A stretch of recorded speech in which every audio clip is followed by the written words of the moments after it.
নমস্কার বন্ধুরা, education culture YouTube চ্যানেলে তোমাদের স্বাগতম।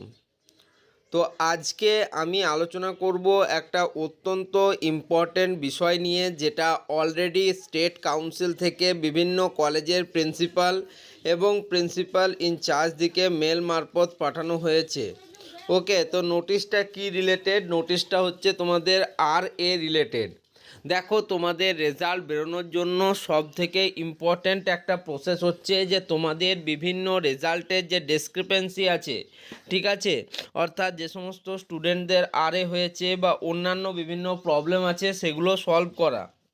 একইভাবে WBSCT যারা ফার্স্ট সেমিস্টারের স্টুডেন্টরা রয়েছো, তো তোমাদের রেজাল্ট ফার্স্ট সেমিস্টারে যারা এক্সামিনেশন দিয়েছো এমন স্টুডেন্টরা রয়েছো, তো তোমাদের রেজাল্ট বেরোবার জন্য এর রেজাল্ট আউট হওয়া কিন্তু খুব ইম্পর্টেন্ট, বা হিয়ারিং হওয়া কিন্তু খুব ইম্পর্টেন্ট।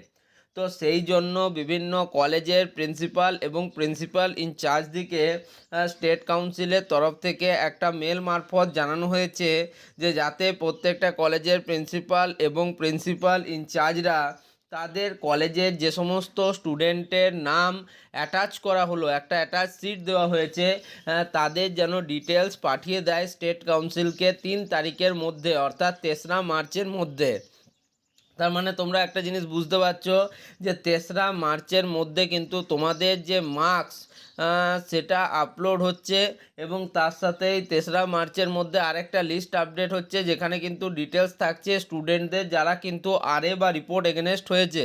তো এই দুটো নিয়ে কিন্তু 3রা মার্চ এগুলো জমা হচ্ছে। এরপর এই যে এর হিয়ারিং প্রসেস সেটা কিন্তু চলবে 2-1 দিন, ফলে সেক্ষেত্রে তোমরা ধরতে পারো মার্চের 10 তারিখ অবধি এই বিষয়গুলোই চলবে। তার মানে তোমাদের যে নতুন ডেট আসবে অনলাইন মার্কস আপলোডিংয়ের, এটা কিন্তু প্রায় কনফার্ম এক কথায়। তো তোমরা জেনেই নিও যে এখন কিন্তু তোমাদের মার্চের শেষ ছাড়া রেজাল্ট বা এপ্রিলের শুরুতে আগে ফার্স্ট সেমিস্টারের রেজাল্ট বেরোনো কোনোভাবেই সম্ভব নয়। তোমাদের এটা আমি একদম কনফার্ম বলে দিচ্ছি। তার কারণ দেখো, বিভিন্ন প্রসেস হয়, ঠিক আছে, রেজাল্ট বেরোবার পদ্ধতি এতটা সহজ নয় যে আজ বললেই কাল রেজাল্ট বেরিয়ে যাবে, ঠিক আছে। তো যাই হোক, এই যে স্টুডেন্টদের প্রথমে হিয়ারিং হবে, তারপর তাদের কি করা হবে, অর্থাৎ তারা যুক্তিযুক্ত কি উত্তর দিতে পারছে তার উপর ভিত্তি করেও কিন্তু তাদের রেজাল্টগুলোও ডিপেন্ড করবে। দেখো, কখন হয়? যখন কোনো স্টুডেন্ট পরীক্ষায় কোনো অসৎ উপায় অবলম্বন করে। সেই অসৎ উপায় হতে পারে কোনো পরীক্ষায় টুকলি করা থেকে শুরু করে সেটা হতে পারে যে পরীক্ষা কক্ষে মোবাইল নিয়ে প্রবেশ করা এবং ধরা পড়া, ঠিক আছে। তুমি টুকলি করেছো কিন্তু তুমি পরীক্ষা কক্ষে ধরা পড়োনি, সেক্ষেত্রে কিন্তু তোমার হয়নি।